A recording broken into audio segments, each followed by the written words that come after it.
Chef was humiliated by arrogant rich people, without knowing that he was a billionaire heir.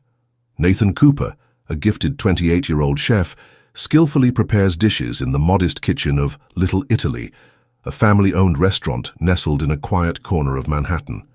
His colleagues know him simply as Nate, unaware that he's the sole heir to the billion-dollar Cooper Industries empire.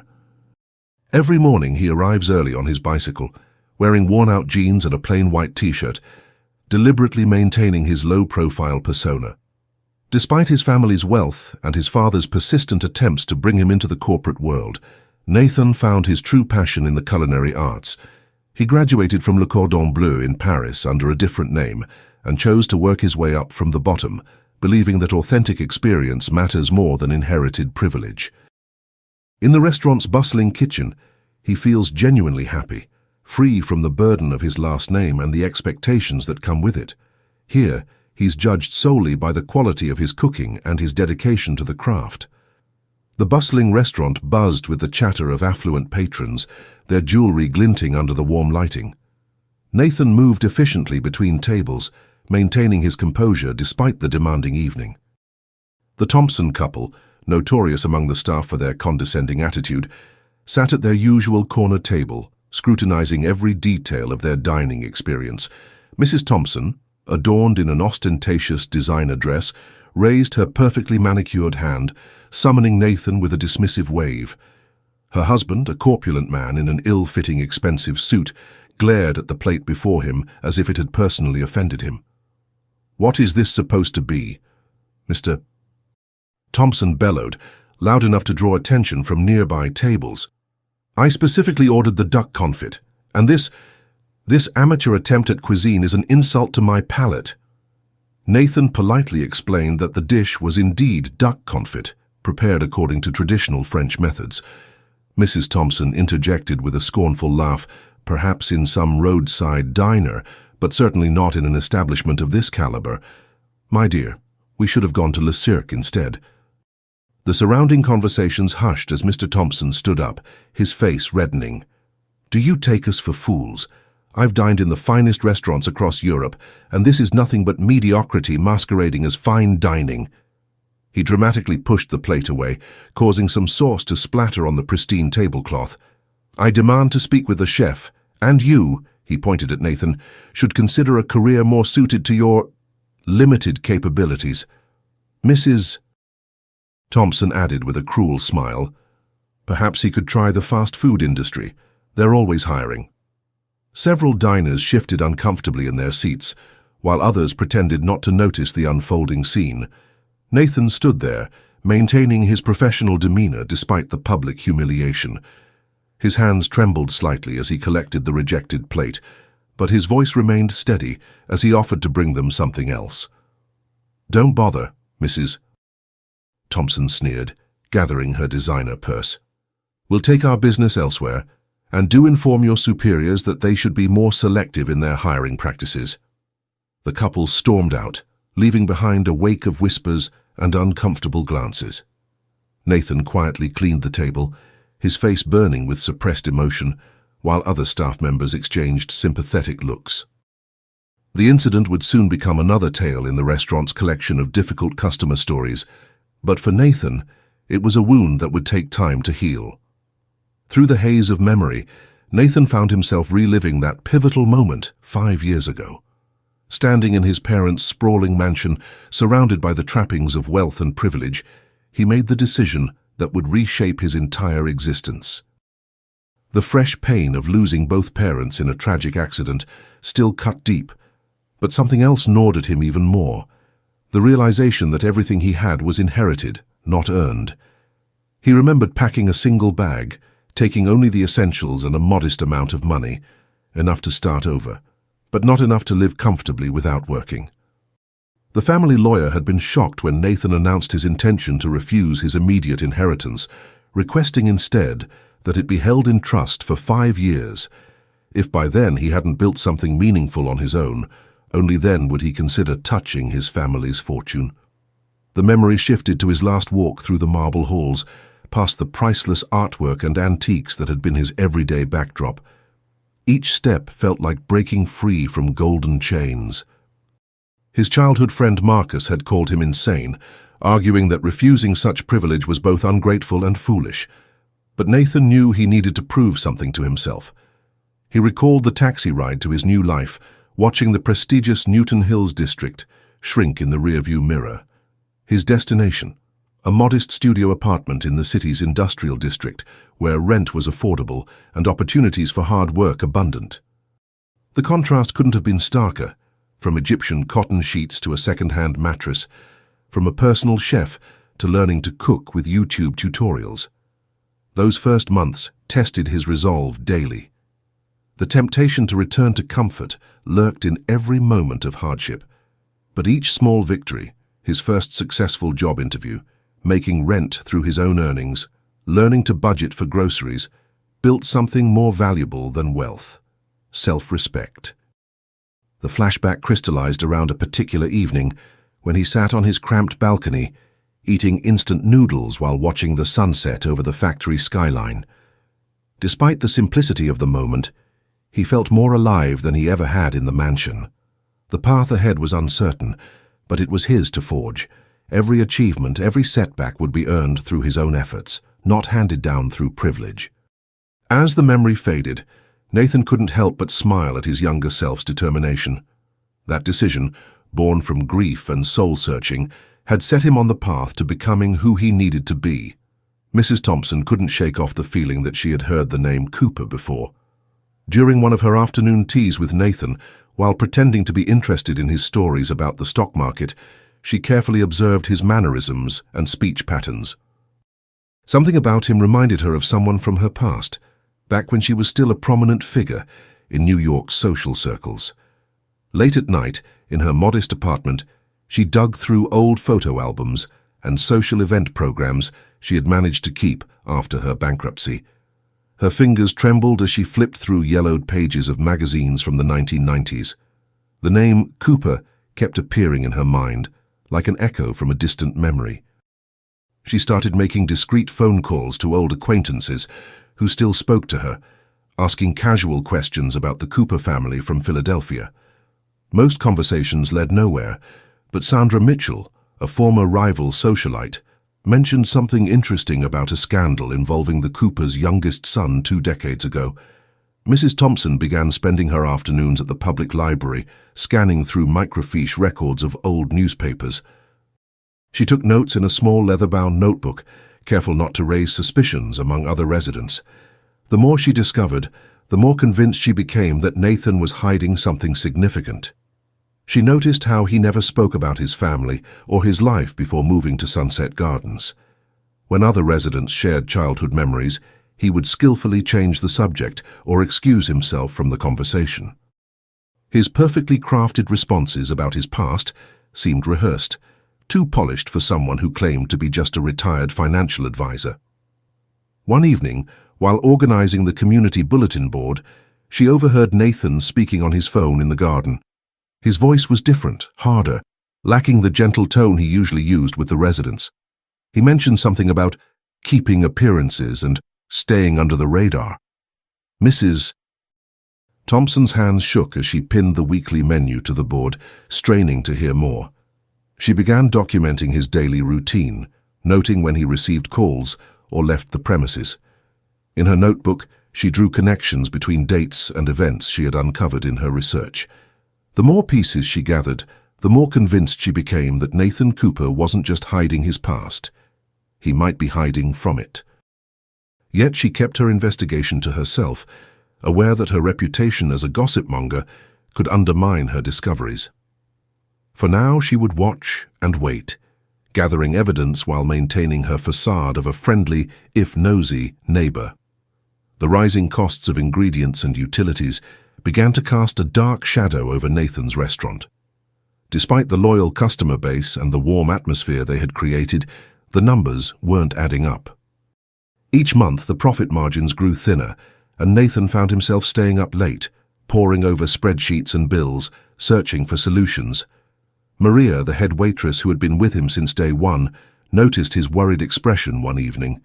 She gathered the staff after closing time, and they all sat around a table sharing their concerns and ideas. The team suggested cutting their own hours to help save costs, but Nathan couldn't bear the thought of reducing their income, knowing how many of them relied on their wages to support their families. The situation worsened when a new restaurant chain opened nearby, offering flashy promotions and lower prices that Nathan couldn't match.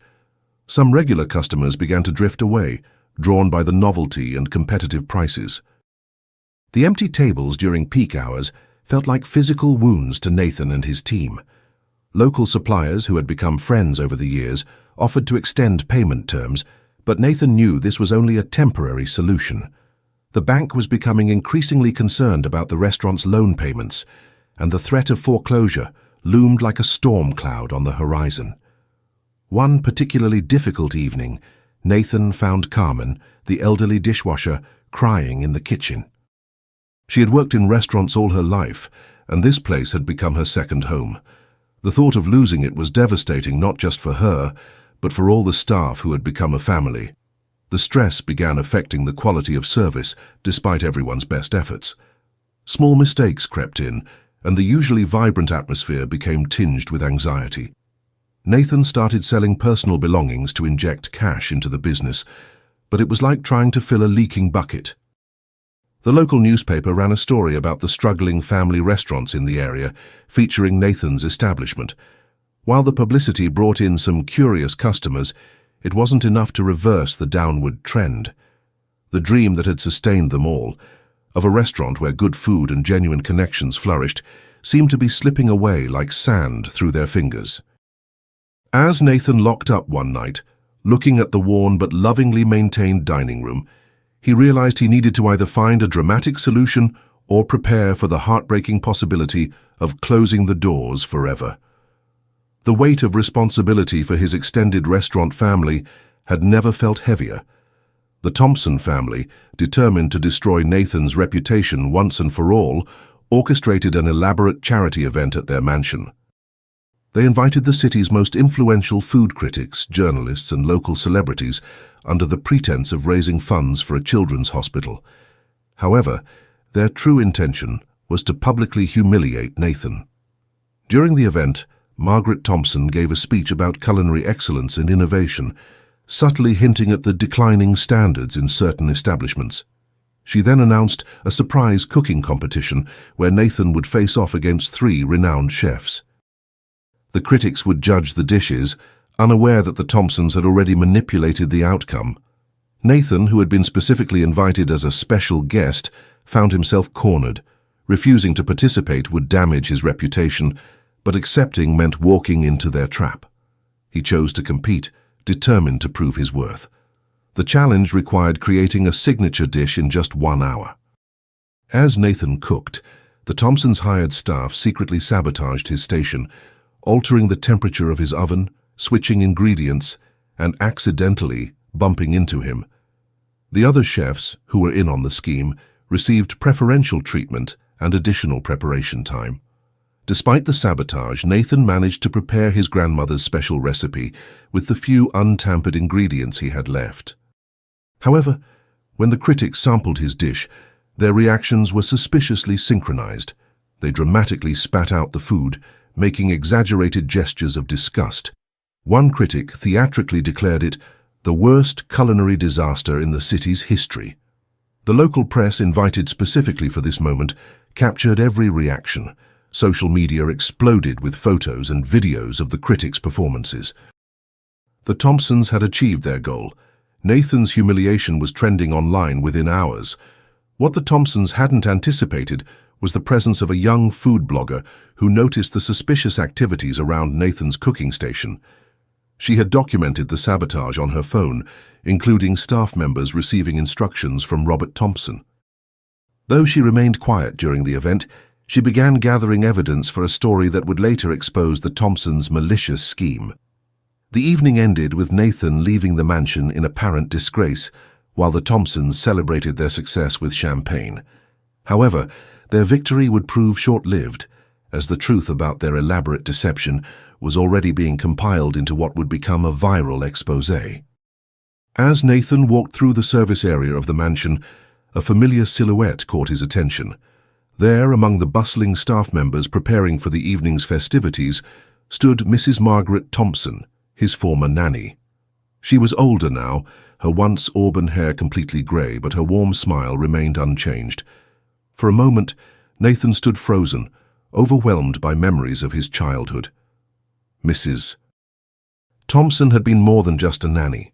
She had been the mother figure he desperately needed after losing his own. She was the one who had taught him to tie his shoelaces, who had nursed him through countless fevers, and who had always made sure he felt loved, even when his father was too busy with work to notice him. "Mrs. Thompson?" he called out softly, his voice barely audible above the kitchen's commotion. She turned around and her eyes widened with recognition. "My little Nathan," she whispered, dropping the napkins she had been folding. Without hesitation, she rushed to embrace him, her eyes welling with tears. "I can't believe you're here," Nathan said, holding her tight. "Why didn't anyone tell me you were working at the mansion?" Mrs. Thompson stepped back, wiping her eyes with her apron. "Oh, dear boy, I've only been here for a few months. After my husband passed away, I needed something to keep me busy. Mr. Harrison was kind enough to offer me a position managing the household staff." Nathan felt a pang of guilt for having lost touch with her over the years. "I should have kept in contact. I'm so sorry, Mrs. Thompson." She patted his cheek affectionately, just as she used to do when he was a child. "Nonsense, you've been building your own life as you should. Look at you now, all grown up and successful. I've been following your career, you know. Every time I see your name in the business section, my heart swells with pride." They spent the next few minutes catching up, with Mrs. Thompson sharing stories about her grandchildren and Nathan telling her about his recent projects. The conversation felt natural, as if no time had passed at all. Before returning to her duties, Mrs. Thompson squeezed his hand and said, "Whatever brings you here tonight, Nathan, remember what I always told you. Trust your heart, but don't forget to use your head. You were always good at both." Her words resonated deeply with Nathan, adding another layer of complexity to the decisions he would have to make that evening. As he watched her walk away, he realized that some connections never truly fade. They just wait for the right moment to resurface. Mrs. Blackwood, the housekeeper, had been unusually quiet since the police began their investigation. One evening, while Sarah was reviewing some documents in the library, the elderly woman knocked on the door, her hands trembling slightly. "There's something you need to know, Miss Sarah," she said, her voice barely above a whisper. "About the Thompsons." Sarah put down her papers and gestured for Mrs. Blackwood to sit. The housekeeper had been with the Cooper family for over 3 decades, and her loyalty was unwavering. "I recognized them the moment they arrived at the mansion," Mrs. Blackwood continued. "They used to work for your father's companies, but under different names. Back then they were known as the Winters, Marcus and Helen Winters." Sarah's eyes widened as Mrs. Blackwood revealed that the Thompsons had worked in the accounting department of Cooper Industries' main office 15 years ago. They had orchestrated a sophisticated scheme to embezzle company funds, creating false invoices and diverting money to offshore accounts. "Your father discovered the fraud during a routine audit," Mrs. Blackwood explained. "The amount was substantial, nearly $2 million. They were immediately terminated, and your father was prepared to press charges. However, the Winters had disappeared before legal action could be taken, leaving behind no traces of their whereabouts. They had apparently assumed new identities and built new lives, eventually returning to seek revenge against the Cooper family." "I should have spoken up sooner," Mrs. Blackwood said, wiping a tear from her eye. "But I wasn't entirely sure at first, and then everything happened so quickly with the murder." Sarah reached out and squeezed the housekeeper's hand. "You're telling us now, and that's what matters." This revelation provided a crucial motive for the Thompsons' involvement in Richard Cooper's death. Their financial ruin and public humiliation after being exposed as fraudsters had likely festered into a deep-seated hatred for the Cooper family. Sarah immediately called Detective Morrison to share this information. The police could now track the Thompsons' previous identities and potentially uncover more evidence linking them to the murder. Mrs. Blackwood's disclosure also explained why the Thompsons had seemed so familiar with the mansion's layout and the family's routines. They had studied the Coopers extensively during their time as employees, perhaps already planning their eventual revenge. The pieces of the puzzle were finally falling into place, but Sarah couldn't help wondering what other secrets might still be lurking in the shadows of her family's past.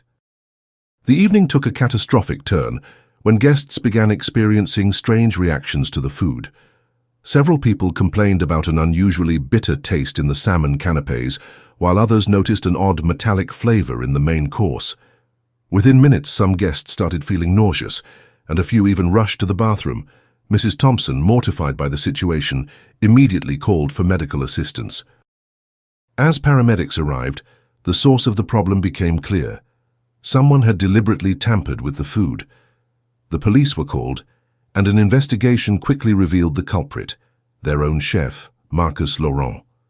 Laurent, who had been with the Thompson family for 3 years, had grown increasingly resentful of their success and social status. The final straw came when he learned that the Thompsons were planning to open a new restaurant without him as head chef. In a fit of vengeful rage, he had added excessive amounts of various spices and non-lethal but unpleasant substances to the evening's dishes. During questioning, Laurent broke down and confessed. He had carefully planned his sabotage, ensuring the contamination would cause discomfort but no serious harm. He had specifically targeted the signature dishes he knew would be most important to the Thompsons' reputation. The scandal spread quickly through the neighborhood's social circles. What was meant to be a celebration of community and friendship had turned into a nightmare of betrayal and embarrassment. The Thompsons were devastated, not just by the ruined event, but by the betrayal of someone they had trusted and treated like family. Fortunately, none of the guests suffered any lasting effects, though many were treated for mild food poisoning. The incident, however, left a lasting impact on the community's trust and sense of security. Several guests, including the Wilsons and Patels, stood firmly by the Thompsons, offering support and understanding during this difficult time. The police investigation revealed that Laurent had been secretly sabotaging smaller events over the past months, though never to this extent. His professional jealousy had gradually evolved into a destructive obsession. He was arrested and charged with multiple counts of food tampering and reckless endangerment. The Thompsons, though shaken, were determined not to let this incident destroy everything they had built. They hired a new chef, implemented stricter kitchen security measures, and began the slow process of rebuilding their reputation in the community. The event became a cautionary tale about the dangers of unchecked jealousy and the importance of trust in professional relationships. As chaos unfolded in the kitchen, Nathan stepped in with remarkable composure. His years of experience as a sous chef in high-end restaurants had prepared him for moments like this, though he never expected to be the hero at his own sister's wedding. Without hesitation, he rolled up his sleeves and began orchestrating the kitchen staff with the precision of a seasoned conductor. Nathan's first move was to assess the remaining ingredients and quickly devise a new menu that would both impress the guests and be feasible within the tight time frame. His creative mind worked at lightning speed, transforming simple ingredients into sophisticated dishes. He knew exactly how to elevate ordinary elements into extraordinary culinary experiences. The kitchen staff, initially skeptical of this unexpected leader, soon found themselves in awe of Nathan's expertise. His calm demeanor and clear instructions created an atmosphere of focused efficiency. He moved through the kitchen with grace, simultaneously searing perfect cuts of meat, reducing complex sauces, and plating with artistic flair. What emerged from the kitchen was nothing short of miraculous. Nathan had created a menu that surpassed the original plan, featuring innovative combinations that delighted the palate. His signature dish, a pan-seared sea bass with citrus beurre blanc and micro-herbs, became the talk of the evening. The presentation was so stunning that guests began taking photos of their plates before eating. The waitstaff, who had been anxiously monitoring the kitchen crisis, breathed a collective sigh of relief as they carried out the beautifully plated dishes. The timing of service was impeccable, with courses flowing seamlessly from kitchen to table. Nathan's ability to maintain quality while managing time constraints showcased his professional expertise. As word spread among the guests about the last-minute kitchen hero, Nathan received numerous compliments and business cards from impressed attendees. Several guests, including a prominent restaurant owner, approached him about potential business opportunities. What had started as an emergency intervention had turned into an unexpected career showcase. By the end of the evening, Nathan had not only saved the wedding reception, but had also reminded himself of his true passion for culinary arts. The crisis had reignited a spark in him, making him realize that perhaps it was time to pursue his dream of opening his own restaurant. As he watched the satisfied guests enjoying their desserts, a small smile played on his lips. Sometimes the most challenging moments lead to the most rewarding opportunities. Nathan was working late at his desk when Mrs. Thompson entered his office without knocking. Her usual friendly demeanor was replaced by a cold, calculating expression. She closed the door behind her and stood there, arms crossed. "I know who you really are," she declared, her voice steady and threatening. "Or should I say, I know who you were before coming here." Nathan's heart skipped a beat, but he maintained his composure. Mrs. Thompson pulled out her phone and showed him some old newspaper clippings she had discovered. They contained information about his past identity and the scandal that had forced him to start anew. "What do you want?" Nathan asked, his fingers gripping the edge of his desk. "A partnership in the company," she replied without hesitation, "and a significant raise. Otherwise, everyone will know about your little secret. How do you think the board will react when they discover they've been deceived?" Nathan stood up slowly, his mind racing. He had worked too hard to let everything crumble now, but giving in to blackmail would only be the beginning. He knew Mrs. Thompson would never stop demanding more. "You seem to have done your research," he said, walking around his desk. "But did you dig deep enough?" Mrs. Thompson's confident smile faltered slightly. Nathan reached for a folder in his drawer and placed it on the desk between them. "Open it," he instructed. As she flipped through the pages, her face grew pale. Nathan had anticipated something like this might happen someday. He had hired private investigators to compile information about everyone in key positions at the company, including Mrs. Thompson's own questionable past. "You're not the only one with secrets," Nathan said quietly. "The difference is, I've already rebuilt my life honestly. You're still hiding yours." Mrs. Thompson's hands trembled as she closed the folder. The documentation of her previous financial frauds and identity theft would not only destroy her career, but could lead to criminal charges. "We never had this conversation," Nathan stated firmly. "You'll find your resignation letter on your desk tomorrow morning. Sign it, and we'll both keep our secrets." She nodded silently and left the office. Nathan sat back in his chair, exhausted but relieved. He had learned long ago that the best defense was being prepared for any attack. Tomorrow, he would need to start searching for a new HR director, but tonight, he had protected everything he had worked so hard to build. As Nathan stepped onto the stage for the closing ceremony, a palpable tension filled the auditorium. The audience, still processing the remarkable achievements and breakthroughs presented during the event, fell silent. Nathan's fingers trembled slightly as he adjusted the microphone, his heart racing with the weight of what he was about to do. He began his speech conventionally, thanking the participants and praising the collaborative spirit that had defined the conference. But then, his voice took on a different tone, more personal and vulnerable than anyone had ever heard from the mysterious figure they knew only as N. "Today I stand before you not just as a coordinator or a facilitator," he said, his voice steady despite his internal turmoil. "I stand before you as Nathan Chen, the person who has been behind the screen all these years." Gasps rippled through the audience, cameras flashed, and phones were raised to capture this historic moment. Nathan removed his signature dark glasses, revealing eyes that held both fear and determination. "I've hidden behind anonymity for so long, believing it was the only way to protect what we've built," he continued. "But watching all of you these past days, seeing your courage in sharing your innovations, your willingness to be vulnerable in the pursuit of progress, it made me realize that I've been a hypocrite." His revelation sent shockwaves through the tech community. Social media exploded with reactions, and journalists in the audience frantically typed on their devices. Yet Nathan kept speaking, his voice growing stronger with each word. "True innovation requires transparency. Real progress demands authenticity.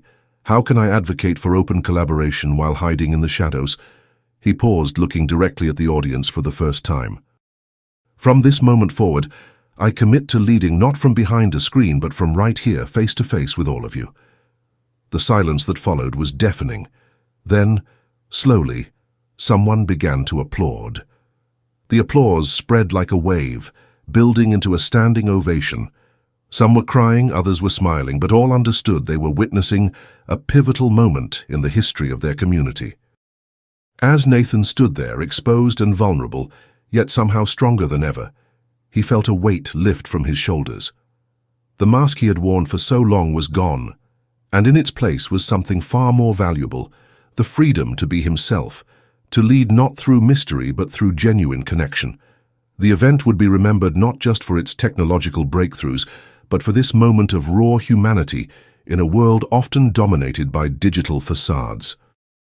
The revelation came during dessert when Mr. Thompson's phone rang. He excused himself, but accidentally left his phone on the table. As it continued to vibrate, Sarah noticed a message preview from a development company that mentioned demolition plans for the restaurant location. Her heart sank as she connected the dots.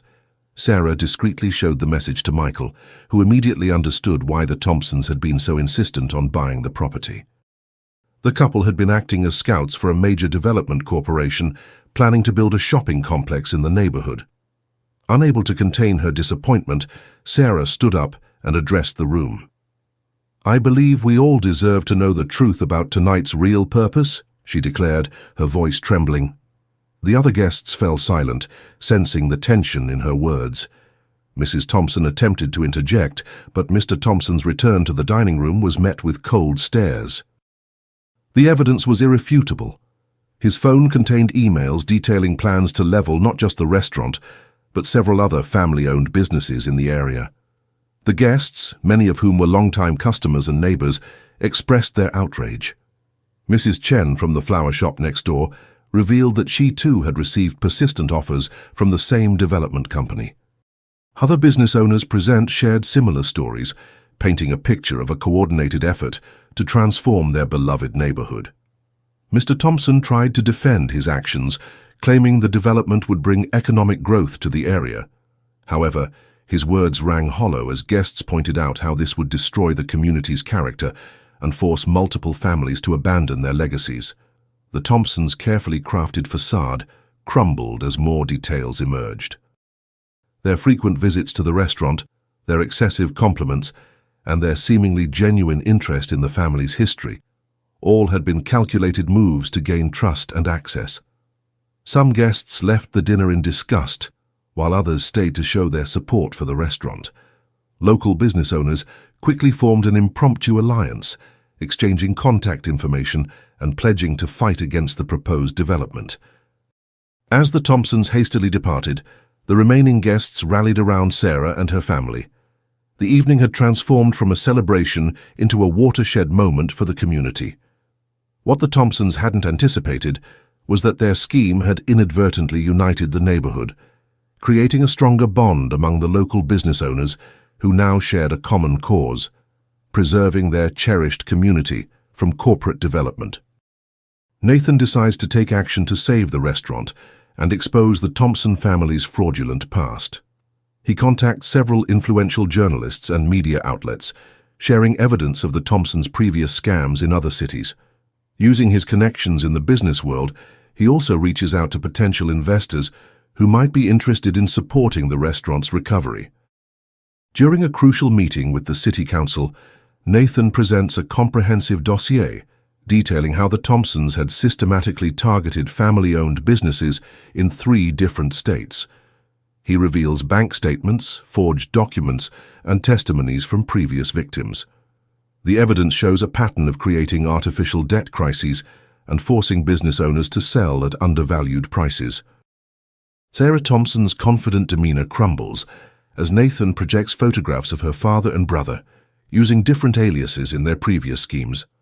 The council members are particularly disturbed by the discovery that the Thompsons had used similar tactics to acquire and destroy 5 other historic restaurants in the past decade.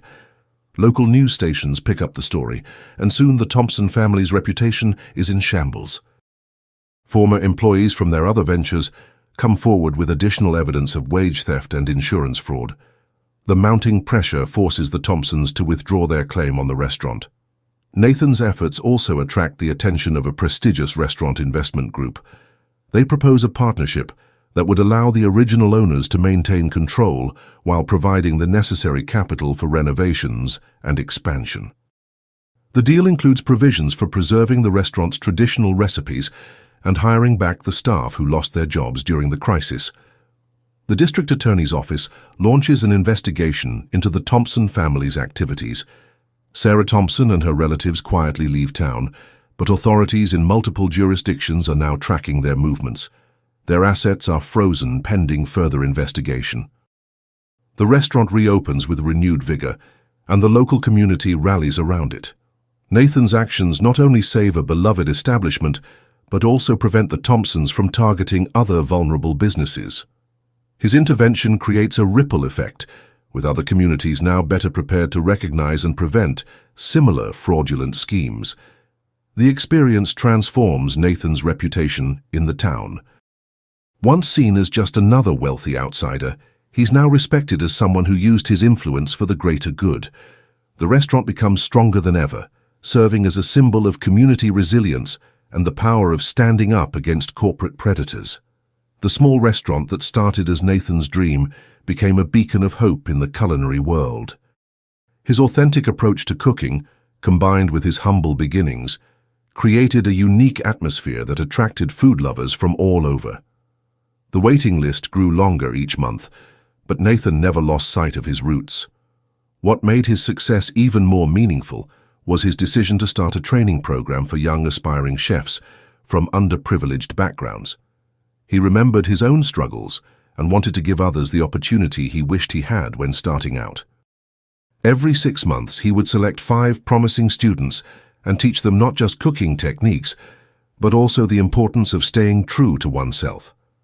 The restaurant became known not only for its exceptional food, but also for its role in changing lives. Many of Nathan's students went on to open their own successful establishments, creating a ripple effect of positive change in the culinary community. Through it all, Nathan remained the same passionate cook who started with just a dream and his grandmother's recipes. Leave a comment below, subscribe, and hit like to share your thoughts about this story.